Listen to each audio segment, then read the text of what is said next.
우리가 하신 말씀은 마가복음 6장 53절로 56절까지 있는 말씀입니다. 다 성함을 얻기 위하여, 다 성함을 얻기 위하여 라고 하는 제목으로 하나님 말씀드리는 올려납니다. 병자가 들을 수 있는 가장 기쁜 소식은 무엇일까요? 두말할 것도 없이 병을 고칠 수 있다, 치료받을 수 있다 라고 하는 말일 것입니다. 성경은 병든 사람이 예수님 앞에 나오면 다 치유될 수 있다 라고 선언합니다. 마가복음 6장 56절 마지막 절에 보면 다 성함을 얻으리라 라고 기록되어 있습니다. 얼마나 기쁘고 행복하고 복된 소식입니까? 그러나 어떤 이들은 예수님께 고침을 구하러 왔던 사람 중에 다 고침을 받았느냐, 그렇지 않은 사람도 있지 않느냐 라고 반문을 제기하는 사람도 있습니다. 다 성함을 받는다 라고 하는 것은 그런데 무조건적인 것은 아니라는 것입니다. 거기에는 전제 조건이 하나 깔려 있습니다. 주님 앞에 나오면 반드시 치유가 발생하는데 그 치유를 발생하는 데에는 상황적인 조건이 있다는 것입니다. 다 성함을 받는다라고 하는 말에는 손을 대는 자라고 하는 전제 조건이 있다는 것입니다. 다 성함을 받는다라고 하는 것은 단지 육체의 고침을 받는다 이런 뜻은 아니에요. 온전하게 된다 이런 의미입니다. 육체적으로 잘 될 뿐만 아니라 정신적으로 온전해지고 영적으로 풍성하게 된다, 잘 된다 그런 의미가 내포되어 있습니다. 다시 말하면 성경은 육체적인 차원뿐만 아니라 정신적이고 영적인 치유를 약속하는 것이지요. 영적인 치유의 핵심이 뭡니까? 구원받는 것입니다. 구원에 확신이 없는 신앙생활은 의미가 없는 것입니다. 구원이야말로 진정한 치유의 시작이라는 것입니다. 성경은 누구든지 구원을 받을 수 있다라고 말씀하고 있습니다. 그러나 무조건적인 것으로 이루어지진 않는다는 거예요. 로마서 10장 13절 말씀에 보면 누구든지 주의 이름을 부르는 자는 구원을 얻으리라 라고 선포합니다. 주의 이름을 부르는 자라고 하는 전제 조건이 있어요. 그래서 성경학자들은 이 조건이란 말을 별로 좋아하지 않습니다. 왜냐? 구원은 하나님의 선물이지 않습니까? 따라서 이 조건으로 주어진다라고 하는 말, 그것이 아니라 구원의 방편이다라고 이야기하고 싶은 것 같아요. 어쨌든 우리가 구원을 받는 데에는 상황적인 그 무엇이 필요하다는 것입니다. 우리는 전도 집회나 어떤 특별한 집회를 준비하면서 믿지 않는 사람들을 위해서 기도하고 전도하고 나오는 자들이 마음의 치유함을 받고 구원을 얻기를 소원합니다. 그렇다면 그들이 마음의 치유함을 받고 구원을 얻기 위해서는 무엇이 필요할까요? 세 가지 모습으로 이야기하고 싶습니다. 첫 번째, 그들이 마음의 치유함을 받고 구원을 경험하기 위해서는 도대체 예수님이 어디 계신 줄을 알아야 한다는 것입니다. 53절 말씀 보겠습니다. 시작. 건너가 게네사렛 땅에 이르러 대고. 아멘. 본문의 말씀은 53절에 쭉 나와 있는데 갈릴리라고 하는 바다가 있습니다. 그 바다는 이제 원래는 호수예요. 그런데 문제는 말이지요. 이것이 큰 호수이기 때문에 바다라 이렇게 불렀는데 여러 가지 이름이 붙어 있다는 것입니다. 디베랴 사람들이 사는 곳에서는 디베라 바다라고 했고 긴네렛 사람들이 모여 사는 마을에서는 게네사렛 호수다, 바다다 이렇게 이야기를 했어요. 그러나 문제는 다 한 가지 그 호수, 바다라는 것입니다. 어찌되었든 게네사렛 마을에 예수님이 오신다라고 하는 소문이 퍼지니까 55절 말씀처럼 사람들이 몰려들기 시작했다는 것입니다. 55절 시작. 그 온 지방으로 달려 돌아다니며 예수께서 어디 계시다는 말을 듣는 대로 병든 자를 침상째로 메고 나아오니. 아멘. 구원자 예수님, 치료자 예수님을 만난 사람마다 인생이 바뀌고 고침을 받게 되고 새로운 삶이 시작된다라고 하는 소식을 듣게 되자 사람들이 우후죽순 달려오기 시작했습니다. 그런데 우리의 질문은 예수님은 도대체 어디 계시냐라고 하는 것입니다. 이것은 도대체 무엇을 뜻하는 질문일까요? 기독교인들의 신앙 고백에 가장 중요한 전제 조건이 하나 있습니다. 그것이 뭐냐면 우리가 믿고 있는 것이 과연 누구냐, 우리가 믿고 있는 예수님은 도대체 과연 어떤 분이냐라고 하는 것입니다. 여러분, 예수님은 바로 하나님이십니다. 이것이 가장 중요한 고백이에요. 예수님이 하나님이시라면 하나님은 전지전능하신 분 아닙니까? 그러니 하나님 예수님이 어디 계시냐라고 하는 물음은 앞뒤가 맞질 않아요. 왜냐하면 한자어로 얘기하면 무소부재, 어디든지 계시는 전지전능하신 하나님이라는 것입니다. 아멘. 구약 성경에 보면 어디에나 계시는 하나님이 한 장소에 특별히 임재하시는 사건을 볼 수가 있어요. 그래서 그분의 모습과 영광과 기적을 나타내는 것을 기뻐하시는 장면을 살펴볼 수가 있습니다. 예를 들어 볼까요? 이 솔로몬이 하나님의 명령을 따라서 성전을 짓기 시작했습니다. 성전을 건축한 솔로몬은 감격에 겨워서 이런 신앙의 고백을 합니다. 열왕기상 8장 27절 그리고 역대하 6장 18절에 보면 이렇게 되어 있어요. 하나님이 참으로 사람들과 함께 땅에 계시리니까 보소서 하늘과 하늘들의 하늘이라도 주를 용납하지 못하겠거든. 하물며 내가 건축한 이 성전이오리까 이런 고백을 해요. 이어지는 역대하 6장 18절도 같은 말씀이에요. 하나님은 만물을 창조하신 분 아닙니까? 그래서 그 안에 거하신다. 성전 안에 거하신다. 말이 안 돼요. 만유의 주제이신 우리 주님께서 만물을 초월하신 그 주님께서 어떻게 그 솔로몬이 지은 성전에 그렇게 계실 수 있느냐. 그것 때문에 솔로몬은 감격하고 고백하는 것입니다. 이것을 가리켜 신학적으로는 뭐라고 얘기하느냐? 하나님의 초월성, 하나님의 내재성 이렇게 얘기합니다. 하나님은 모든 것들을 초월하지만 그러나 우리 가운데 내재해 있다. 우리 마음 가운데도 내재해 있고 우리 교회 가운데도 내재해 있고 우리 가정 가운데도 내재해 있다는 것입니다. 아멘. 우주도 초월하신 하나님의 때로 장소를 제한하셔서 어떤 특별한 장소에 당신의 영광과 임재와 능력과 모습을 나타내기를 기뻐하신다는 것입니다. 아멘. 하나님은 어디든지 계실 수 있지만 때때로 특정한 장소에 선택해서 계실 수 있다는 것입니다. 사랑하는 성도 여러분, 구약의 성전에서 자신을 계시했던 하나님이 그렇다면 지금은 어떻게 역사할까요? 이 구약과 신약이 똑같다 뭐 이렇게 주장하는 사람들도 있는데 아무튼 교회로서 어떤 건물을 강조하는 것은 신약 성경에선 합당치 않아요. 교회만 계시는 것이 아니라 어디든지 계시다. 성전은 이미 사라졌습니다. 그럼에도 불구하고 신약 성경은 뭐라고 얘기하느냐? 마태복음 18장 20절에 보면 두세 사람이 내 이름으로 모인 곳에는 나도 어떻게 해요? 그들 중에 있다는 것입니다.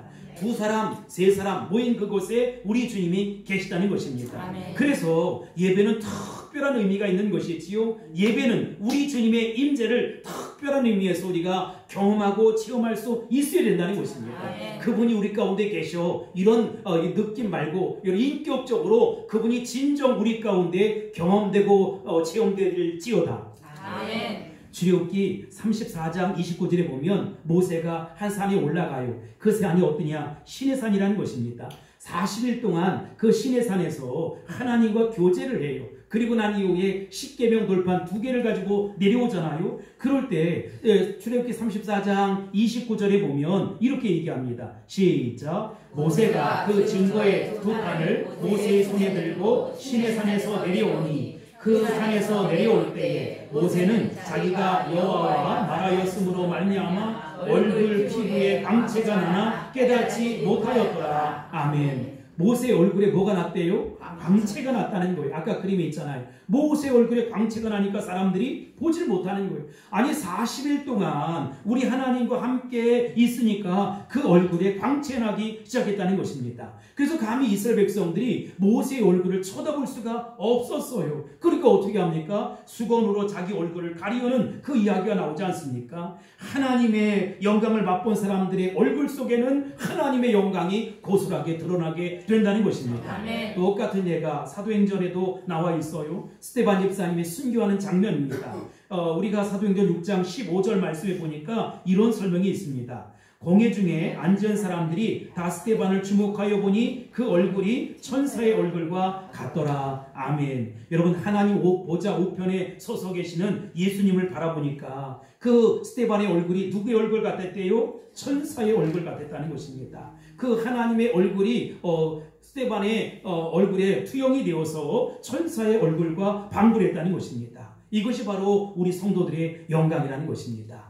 목사는 설교 시간에 여러 가지 이런 것들을 경험해요. 성도들은 앞사람의 뒷모습만, 뒤통수만 쳐다보잖아요. 나는 설교를 하면서 성도들의 얼굴을 자주 봅니다. 처음에는 가물어 메마른 땅에 시들어 메마른 그 얼굴의 모습으로 지치고 피곤한 모습으로 교회에 나오는 것이지요. 그런데 말씀을 들으며 예배를 드리며 찬양하는 가운데 영광스러운 모습으로 변화되는 것을 볼 수가 있습니다. 하나님의 영광이 우리 얼굴에 비치게 되는데 이것이 바로 성도의 영광이라는 것입니다. 성령의 임재로 말미암아서 성도의 얼굴이 변하게 되었다. 성령의 임재로 말미암아서 성도의 삶이 변하게 되었다. 이것이 바로 교회의 영광이라는 것입니다.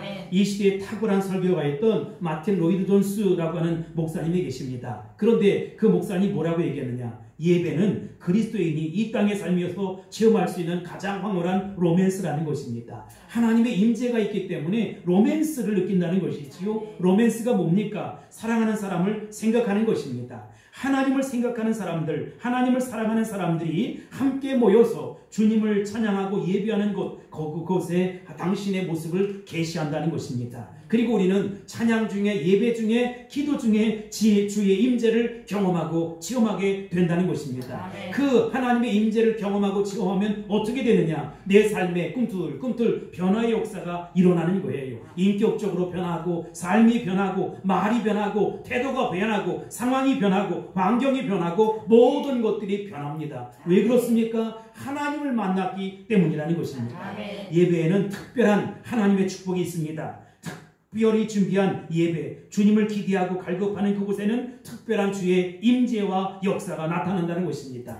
과거 영적 부흥이 있었던 시대의 청교도들은 신앙생활에 중요한 철학을 가지고 있었어요. 가급적이면 내가 그리스도인의 어떤 모임, 어떤 예배에도 빠지지 않겠다는 것입니다. 왜 그래요? 내가 빠진 그 예배, 내가 빠진 그 모임에 하나님의 영광이 드러나면 어떻게 되는 거예요? 그래서 이 청교도들은 하나님의 영광을 놓치지 않기 위해서 모든 모임에, 모든 예배에 적극적으로 참석했다는 것입니다.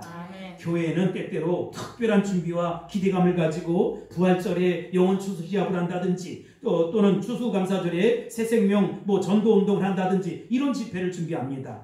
내 주변에 가까이 복음을 듣지 못한 사람, 아니면 복음을 듣긴 들었는데 희석이 되어서 복음 없이 살아가는 사람과 방불한 삶을 살아가는 그 사람을 초청해서 함께 예배를 드리는 것이지요. 왜 그래요? 주님의 기대를 갈망하는 것입니다. 그도 주님을 만나고 삶의 놀라운 변화가 일어나기를 열망하는 것입니다.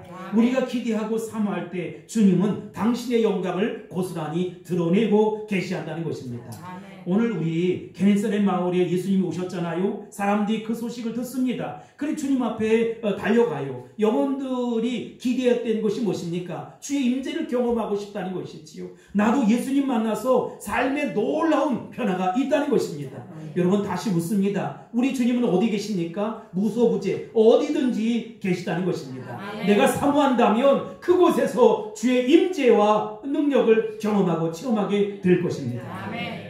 두 번째로 내가 기도하고 마음에 품고 있는 사람들이 모두 온전해지고 구원받기 위해서는 그들을 예수님께 데려와야 한다는 것입니다.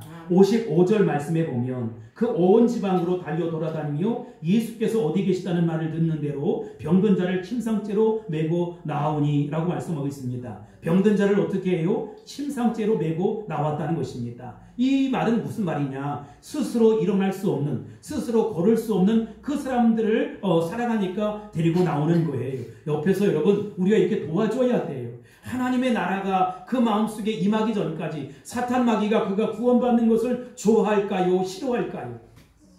당연히 싫어하지요. 그러니까 얼마나 사탄 마귀가 그 옆에서 역사하겠어요. 예배 못 가도록, 교회 못 가도록 갖가지 못으로 방해한다는 것이지요. 우리가 나서서 솔선수범해서 도와줘야 한다는 것입니다.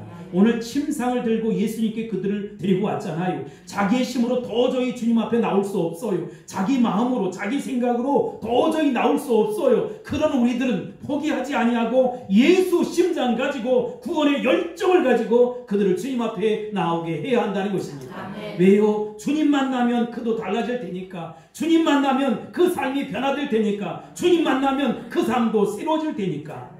마가복음 2장에 보면 네 사람이 한 중풍병자를 이제 데리고 나와요. 많은 사람들 때문에 예수님께 갈 수 있는 방법이 없었습니다. 그리고 어떻게 합니까? 여러분 포기하지 아니하고 저기 오른쪽 그림에 보면 지붕을 뜯었어요. 그리고 자기 친구를 침상째로 주님 앞에 데리고 나오지 않습니까? 충격적인 장면입니다. 놀란 사람들은 그들의 행위가 무례하다는 거예요. 예수님이 드리는 예배를 어찌 지붕 뜯어서 방해할 수 있느냐고 비난하고 신란할지 모르겠어요. 그러나 여러분, 그들에게는 중풍병자 친구가 우리 주님을 꼭 만나야 한다, 우리 주님을 꼭 만나서 고침을 받아야 한다는 강렬한 소망이 있었다는 것입니다. 그래서 그들은 그 무슨 비난과 힐난도 감수하고 각오하고 그 친구를 데리고 나왔던 것이지요. 그들을 지배하고 있었던 생각은 오직 이 병자가 우리 주님을 꼭 만나야 한다는 것입니다. 그들은 자신의 시간을 모두 접고 사람들의 비난과 힐난도 감수했어요. 주인에게 지붕을 뜯은 손해배상을 그렇게 해야 했을지도 모르겠어요. 그러나 그들은 기꺼이 이런 대가도 지불했다는 것입니다. 친구가 치유받고 구원받기 위해서는 내가 어떤 대가도 지불하겠다는 것입니다. 왜 그런 대가를 치러야 했을까요? 하나님이 우리를 위해서 독생자 예수 그리스도를 내어놓으셨지 않습니까? 우리도 그들과 방불한 삶을 살았어요. 주님 없는 삶을 살았고 주님 없는 사람보다 훨씬 더 못한 삶을 살았어요. 그런데 누군가의 전도를 통해, 누군가의 희생기도를 통해, 누군가의 사랑 때문에 예수님을 만나게 되었고 죄사함을 얻게 되었고 피의 대가로 말미암아 내가 구원을 받게 되었다는 것입니다. 빌리그리암 목사님께서 한국에서 전도 집회를 했어요. 근데 여러분, 그때 그 목사님이 기자회견을 했다는 것입니다.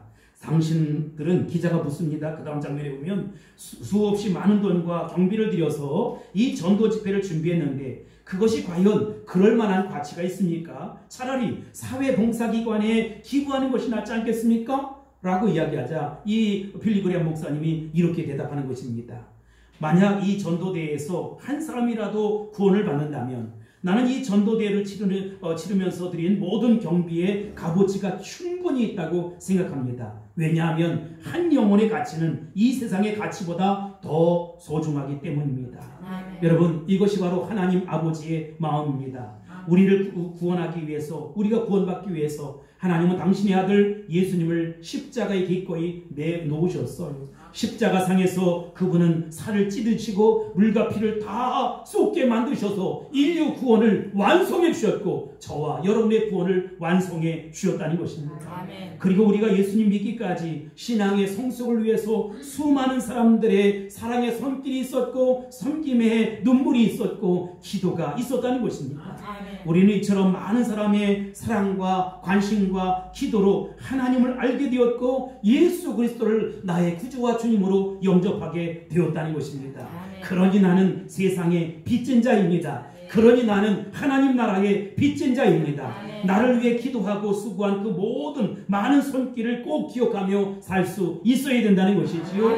그리고 이제는 나의 수고로 예수님 앞에 스스로 나올 수 없는 그 사람, 이렇게 핑계대고 저렇게 핑계대고 이유가 사정과 형편이 다 있는 그 사람을 어떠한 모습으로라도 헌신하고 기도하고 사랑을 베풀어서 복음의 자리, 십자가 구원의 자리, 능력의 자리, 은혜의 자리로 데리고 나와야 한다는 것입니다. 왜 그래요? 내가 세상의 빚진 자이기 때문에 그렇습니다. 주님 앞에 빚진 자이기 때문에 그렇습니다. 주를 믿지 않는 사람, 주님을 믿는다고 이야기는 했지만 여러 가지 사정과 핑계를 대는 그 사람에게 강력하게 하나님의 은혜의 복음이 투영되기까지 우리는 그렇게 애쓰고 힘써 기도하고 사랑을 실천할 수 있어야 된다는 것입니다. 우리는 복음의 빚진 자의 심정으로 잃어버린 영혼, 지옥 불구덩이로 달려가는 영혼, 멸망을 향해 나아가는 영혼들을 주님 앞에 데려와야 할 책임이 있어요. 그들이 주님 앞에 돌아오면 다 성함을 받게 될 것입니다. 아멘. 다 성함을 받게 될 것입니다. 아멘. 어느 기독교 조사기관에서 복음을 받아들인 사람들을 대상으로 통계 조사를 했어요.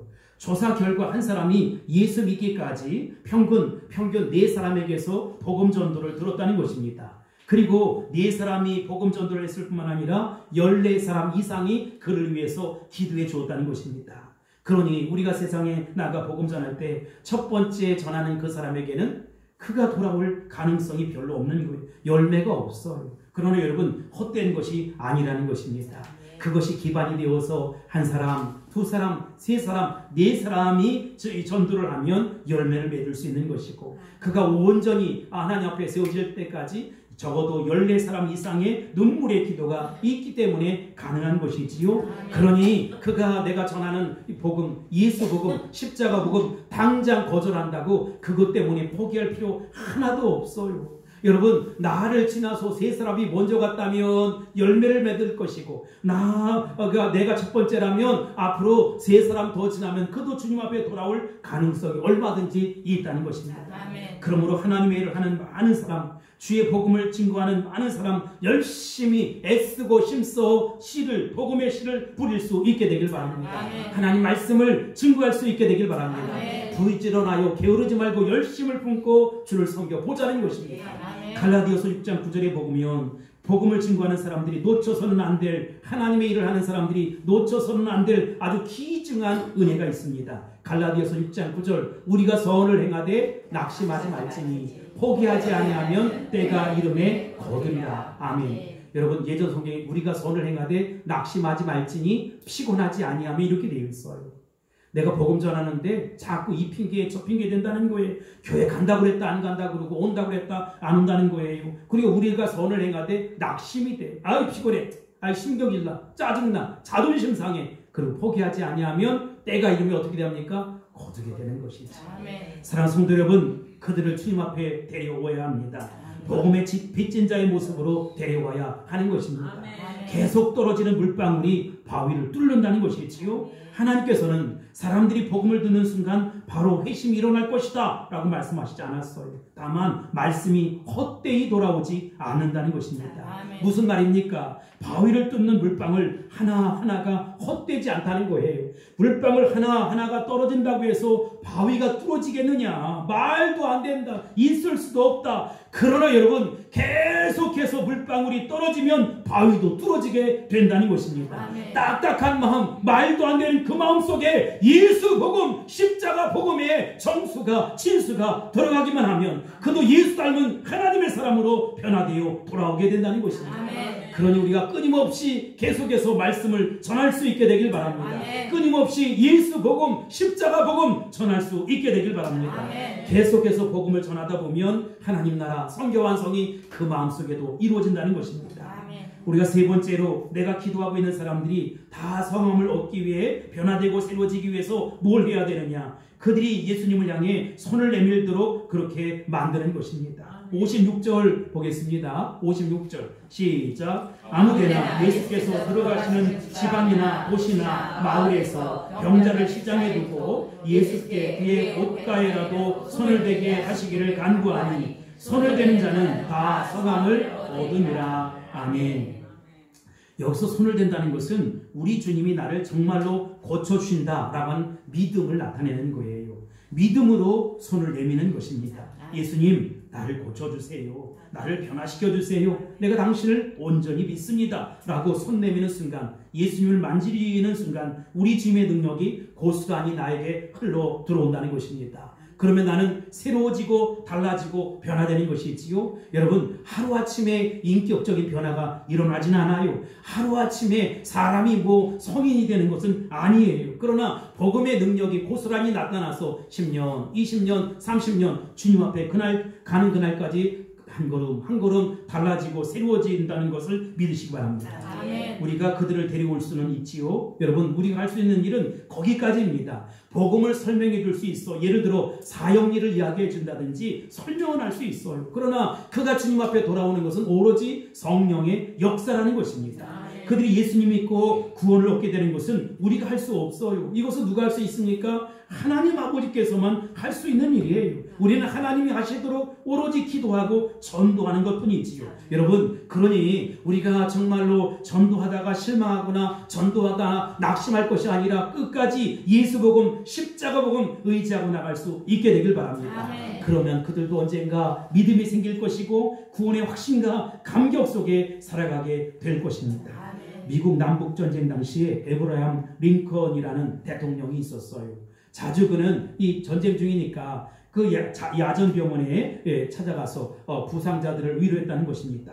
하루는 가장 고통스러운 병사 침상 곁으로 다가갔어요. 내가 무엇을 도와주길 원합니까? 라고 물었어요. 그러자 그 병사는 자기 어머니에게 자신을 대신해서 편지를 써달라는 것입니다. 그래서 그는 그 병사를 대신해서 편지를 써주기 시작합니다. 이제 병사가 이야기합니다. 어머니, 나는 전선에서 싸우다가 부상을 당했습니다. 그리고 다시 일어나지 못할지도 모릅니다. 어쩌면 생을 마감하게 될지도 모릅니다. 그렇지만 어머니, 나를 자랑스러워 해주세요. 당신의 아들은 조국과 자유를 위해 용감하게 싸웠습니다. 나는 편안히 눈을 감을 것입니다. 아들을 자랑스러워하며 어머니의 남은 생애가 행복하기를 기도합니다. 이런 내용이었어요. 링컨은 병사가 불러준 대로 편지를 썼습니다. 그리고 마지막 출신에 이 편지는 아브라함 링컨이 대소했습니다 라고 쓰고 자신의 사인을 거기다 했습니다. 병사는 편지를 나에게 보여달라는 것입니다. 그리고 그는 고통스러운 표정으로 편지를 훑어보다가 깜짝 놀랐습니다. 편지를 대소해 준 사람이 아브라함 링컨이라는 사실을 알게 되었어요. 대통령이라는 것을 알게 되었어요. 링컨은 그 병사에게 다른 일도 도와주고 싶다라고 이야기하니까 병사는 이제 더 이상 안 되겠다. 평안히 천국 가게 그렇게 도와달라 이렇게 부탁합니다. 그러나 링컨은 그 일은 자신이 도와줄 수 없고 오직 하나님만 하실 수 있는 영역이라는 것입니다. 그리고 이렇게 얘기를 합니다. 자네가 예수님을 마음속에 의지하면 하나님께서 자네를 받아들일 것일세. 그리고 내가 할 수 있는 건 자네가 평안히 하나님께 가도록 기도하는 것일세. 링컨은 병사의 손을 잡고 열심히 기도합니다. 그때 병사가 소리칩니다. 예수님, 오 예수님, 예수님, 오 예수님. 그리고 얼마 후에 그는 평안히 눈을 감았습니다. 링컨은 이 청년을 꼭 끌어안으면서 말합니다. 이것은 남북전쟁의 승리보다 더 중요하고 기쁜 일이야. 나는 오늘 밤 이 친구가 천국의 황금길을 걷게 되는 꿈을 꿀 것이네. 예수님과 함께 말이지 라고 했다는 것입니다. 그리고 그곳에 있는 이들과 함께 눈물로 성별식을 하고 천국 환송식을 했다는 것입니다. 하나님 앞에 감사 찬양을 드렸다는 것입니다. 이러한 역사가 내가 사랑하는 사람들에게 꼭 일어나게 되기를 기도합니다. 아멘. 그리고 천국의 황금길을 걷게 될 것을 기대할 수 있게 되길 바랍니다. 아멘. 어쩌면 그들은 타위적으로 교회에 나오게 될지도 모르겠어요. 마가복음 2장에 친구들이 했던 것처럼 들것에 실려 나오는 중풍병자의 모습일지도 모르겠습니다. 그렇지만 여러분, 어떠한 모습으로 와도 예수님 만나게 되면 그는 벌떡 일어나 주님을 찬양하게 될 것입니다. 우리는 인생의 빚진 자, 세상의 빚진 자입니다. 그러니 주님 앞에 빚진 자로서 이웃의 관심을 당연히 가져야 한다는 것이지요. 그들이 누구이든 어떤 이든 변화되기를 소원하고 갈망하면서 그들을 주님 앞에 인도해낼 책임이 나에게 있는 것이고 내가 그들을 붙잡아야 될 책임이 있는 것입니다. 주님 앞에 오면 인격적으로 주님을 만나면 그들도 변화받고 새로워지고 치료받고 능력을 경험하게 될 것입니다. 아멘. 요한복음 11장에 보면 나사로를 살린 사건이 기록되어 있잖아요. 이 나사로를 살린 사건을 보면 참으로 재밌습니다. 예수께서 죽은 사람을 살리시니까 굉장한 이적이 일어난 것이지요. 그가 무덤 앞에 이제 40살 된 나사로가 죽어 있어요. 무덤 속에 있어요. 그럴 때 예수님이 나사로야 나오라 라고 이렇게 해서 나오면 얼마나 좋겠어요. 그리고 천둥번개 치고 번쩍이고 지진이 일어나고 돌문이 깨지고 하면 얼마나 좋겠어요. 그런데 예수님이 가셔서 제일 먼저 하신 명령이 무엇이었습니까? 사람들이 그 무덤을 막아놓았던 돌을 옮겨 놓으라는 것입니다. 그때는 그 큰 돌을 무덤으로 이렇게 저기 보이잖아요. 막아놓았기 때문에 사람들이 끙끙대며 그 돌을 옮겼을 것입니다. 여러분 잘 보세요. 죽은 지 나흘이 되었어요. 이미 몸이 썩기 시작했다는 것이지요. 냄새가 난다고 성경은 말하고 있습니다.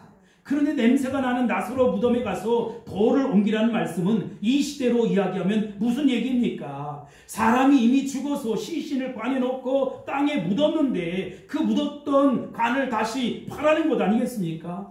웬만해서는 다시 파고 싶지 않았을 거예요. 그 관을 다시 열고 싶지 않았을 거예요. 여기 돌을 옮기는 것 자체가 그 사람들에게는 믿음이었다는 것입니다. 그리고 예수님 하신 말씀에 순종함이 있었어요. 그랬더니 죽은 나사로가 살아났던 것이지요. 돌문을 열고 나사로야 나오라, 나사로야 나오라고 선포하셨을 때 죽은 나사로가 벌떡 일어나 나왔다는 것입니다. 우리에게 하나님 말씀대로 작은 순종이라도 순종하는 모습이 있게 되길 바랍니다. 아멘. 여러분들의 작은 순종이 하나님의 기적을, 하나님의 능력을, 하나님의 권세를 나타내게 될 것입니다. 아멘. 우리가 예수 믿는다는 것이 무엇입니까? 예수님을 쳐다보는 거예요.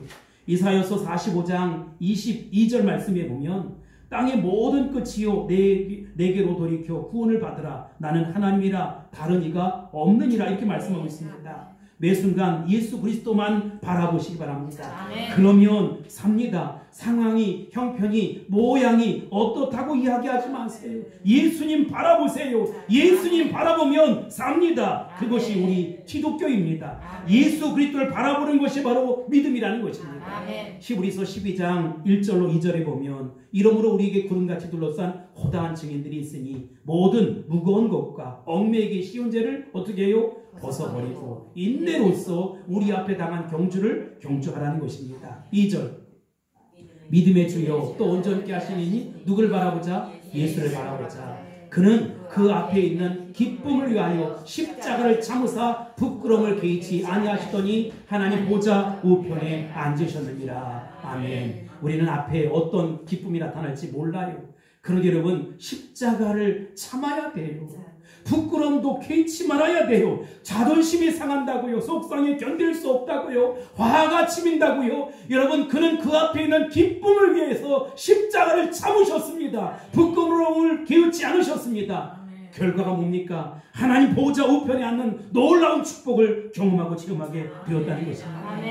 예수님이 어떤 주라고요? 믿음의 주라는 것입니다. 믿음의 주님, 주님을 바라보면 믿음이 생겨요. 또 병든 자, 사탄에 물린 자, 죽어가는 자마다 예수님 바라보면 어떻게 돼요? 온전케 하시는 예수님 믿어 온전케 된다는 것입니다. 예수님이 믿음의 주이신 예수님이 온전케 만들어 주신다는 것입니다. 기적이 상실처럼 일어난다는 것입니다. 그러니까 예수 그리스도를 바라보자는 것입니다. 혹시 아직도 죄의 자리, 절망의 자리, 고통의 자리, 슬픔의 자리에 있습니까? 지옥 백성들의 모습으로 살아가고 있습니까? 예수님 바라볼 수 있게 되길 바랍니다. 예수 그리스도의 십자가를 바라볼 수 있게 되길 바랍니다. 그 십자가가 내 죄를 해결합니다. 그 십자가 내 문제를 해결합니다. 그 십자가가 내 질병을 해결합니다. 그 십자가가 나의 모든 문제를 해결하고도 남음이 있습니다. 예수님이 나를 위해 피 흘려 돌아가셨다. 그 예수님 바라보기만 하면 나는 구원을 받게 되는 것이지. 우리 가운데 낙심한 심령들이 있습니까? 극심한 어려움 가운데 빠져있는 이들이 있습니까? 노이로제가 걸릴 정도로 고통스럽게 살아가는 이들이 있습니까? 인간적인 발버둥이 필요한 것이 아니에요. 운동을 열심히 해야 되는 것이 아니에요. 음식을 많이 먹어야 되는 것이 아니에요. 그 전에 해야 할 일이 있어요. 운동도 해야지요. 음식도 먹어야지요. 그 전에 해야 할 일이 뭐냐? 예수님 바라보는 것이죠. 예수님 바라보면 삽니다. 예수님 바라보는 사람 되길 바랍니다. 죽을 위치에 놓여있는 사람들이 있습니까? 사방에 오교쌈을 당하고 절망 가운데 있는 사람들이 있습니까? 예수님 바라보면 삽니다. 예수님 바라보면 삽니다. 예수님 바라보면 삽니다. 그러므로 우리 물대농산교회 메시지는 무엇이어야 합니까? 온 세상에 나가서 만민에게 이 복음 증거해야 합니다. 예수님 바라보자. 예수님을 바라보자. 예수님을 바라보자. 우리가 전도할 때마다 매번 나오는 말이 무엇입니까? 인간을 바라볼 것이 아니라 예수님 바라보자는 것입니다. 십자가를 바라보면 삽니다. 여기 시선이라고 하는 찬양을 했던 전사님 그 사진을 찍어 왔는데, 여러분 너의 시선을 누구에게 맡기라? 하나님께 맡기라는 거예요. 이분은 남편이 일찍 가셨어요. 그런데 그 딸을 데리고 사는데 모든 시선을 다 주님께 맡기고 살겠다고 자기 자서전 같은 찬양을 하는 거예요. 여러분 너의 시선을 예수님께 맞춰라. 그러면 산다. 이것이 복음이고 이것이 생명이라는 것입니다. 그러므로 우리 모두 예수님 바라보고 문제가 있을 때마다, 사정이 있을 때마다 예수님의 십자가를 쳐다봅시다. 난관에 부딪힐 때마다 또 힘이 딸리고 지치고 피곤할 때마다 예수 그리스도의 십자가를 바람으로 말미암아서 구원함을 얻고 새 힘을 얻고 승리하는 저와 여러분이 다 될 수 있기를 주의 이름으로 축복합니다. 그림을 보여주세요. 제가 한 주간에 이 그림을 바라보면서 묵상을 많이 했어요. 에스겔 47장에 나오는 그 그림이에요. 성전 문지방에서 생수가 흘러나오기 시작했어요. 그런데 성전 문지방에서 생수가 흘러나가는데 이 생수가 흘러가는 곳마다 생명이 사는 놀라운 역사가 있었어요. 죽음이 있는 곳에 생명을 주었고 사막과 같은 곳에 숲이 우거진 곳으로 변화되었다는 것입니다. 우리 물된동산 교회가 회복되어서 생명을 살리는 생수의 역할을 감당할 수 있어야 합니다. 그래서 생명의 말씀을 뿌려 많은 영혼들이 주님 앞에 돌아오고 다 성함을 받는 축복이 임하기를 주의 이름으로 축복합니다. 할렐루야. 56절 읽고 마치겠습니다. 시작. 아무 때나 예수께서 들어가시는 지방이나 도시나 마을에서 병자를 시장에 두고 예수께 그의 옷가에라고 손을 대게 하시기를 간구하니 손을 대는 자는 다 성함을 얻으리라. 손을 대는 자는 다 성함을 얻으리라. 손을 대는 자는 다 성함을 얻으리라. 할렐루야. 기도하겠습니다. 고마우신 아버지 하나님 감사합니다. 영광받아 주옵소서. 우리가 끊임없이 이 복음 십자가 복음 전할 수 있게 도와주시고 아버지 우리의 복음 전함을 통해서 많은 영혼들이 주님 앞에 돌아오게 하옵소서. 그래서 주의 얽히고 설킨 문제로 고통스러워하는 모든 이들이 다 성함을 받는 축복된 역사가 일어나게 도와주옵소서. 사랑이 많으신 예수님의 이름으로 간절히 기도합나이다. 아멘.